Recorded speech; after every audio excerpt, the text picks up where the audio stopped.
Vous êtes-vous déjà posé la question, là, maintenant, à quelle vitesse vous filez à travers l'univers? Oui, vous, simplement assis face à votre écran. La réponse la plus évidente serait aucune vitesse. Mais cette perception est terriblement incomplète. En réalité, vous êtes au point d'embarquer pour un voyage à des allures que votre esprit peine à concevoir. Alors, attachez vos ceintures, décortiquons ensemble cette folle course cosmique. C'est parti. Pour saisir les vitesses hallucinantes qui nous animent, il faut d'abord accepter deux concepts fondamentaux. Le premier, c'est que l'immobilité absolue n'existe pas. C'est une illusion. Cherchez dans l'immensité du cosmos, vous ne trouverez pas un seul objet, pas une seule particule qui soit parfaitement fixe. Tout est en mouvement.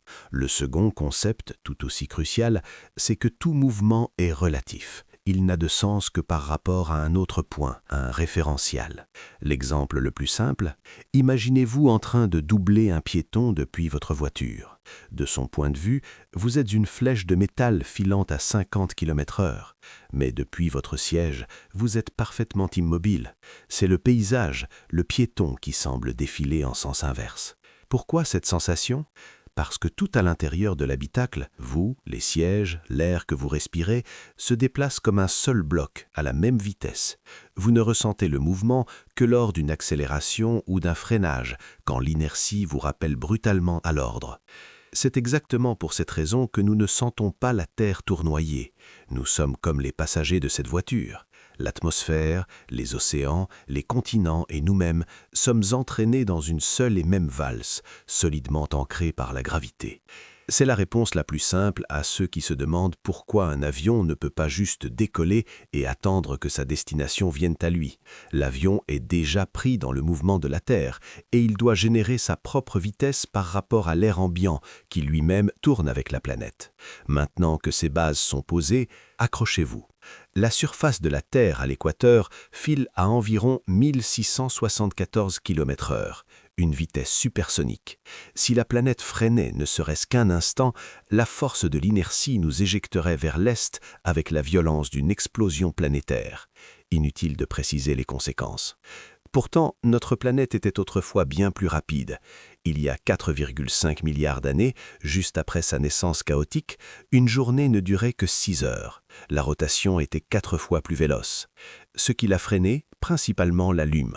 Par un subtil jeu de marée, notre satellite agit depuis des éons comme un gigantesque frein gravitationnel, ralentissant progressivement notre rotation. Mais cette vitesse n'est rien. La Terre dans son ensemble orbite autour du Soleil à la vitesse moyenne de 30 km par seconde. C'est 108 000 km/h. Et cette vitesse n'est pas constante. Notre orbite n'est pas un cercle parfait, mais une légère ellipse.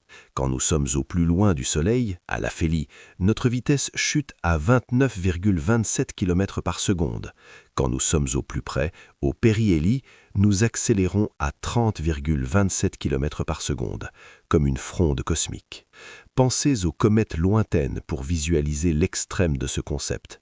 Elles passent des millénaires à dériver lentement aux confins du système solaire, puis plongent vers le Soleil en une accélération démentielle, le frôlent à des vitesses vertigineuses avant d'être à nouveau projetées vers les ténèbres glacées pour des milliers d'années.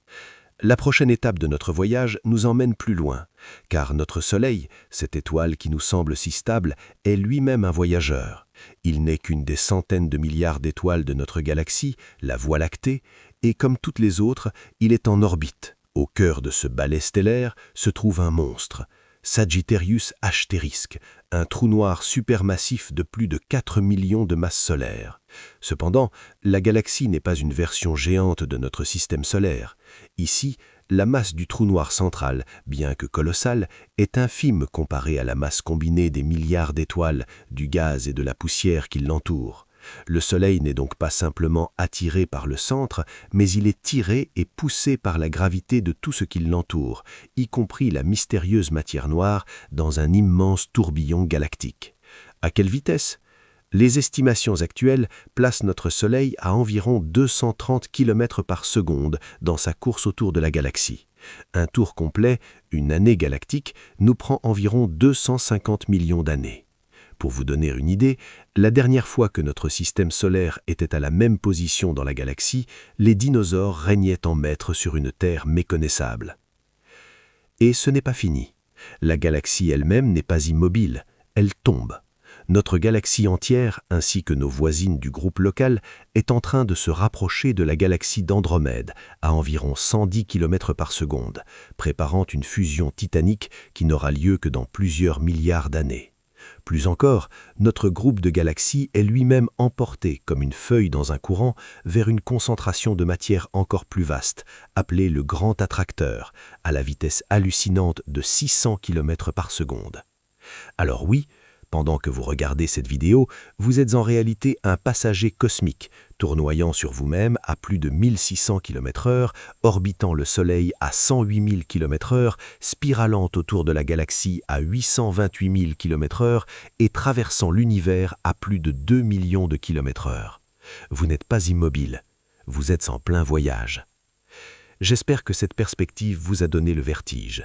Si c'est le cas, un petit « j'aime » est toujours apprécié et n'hésitez pas à partager ce voyage. Merci à tous et à très bientôt pour une nouvelle exploration.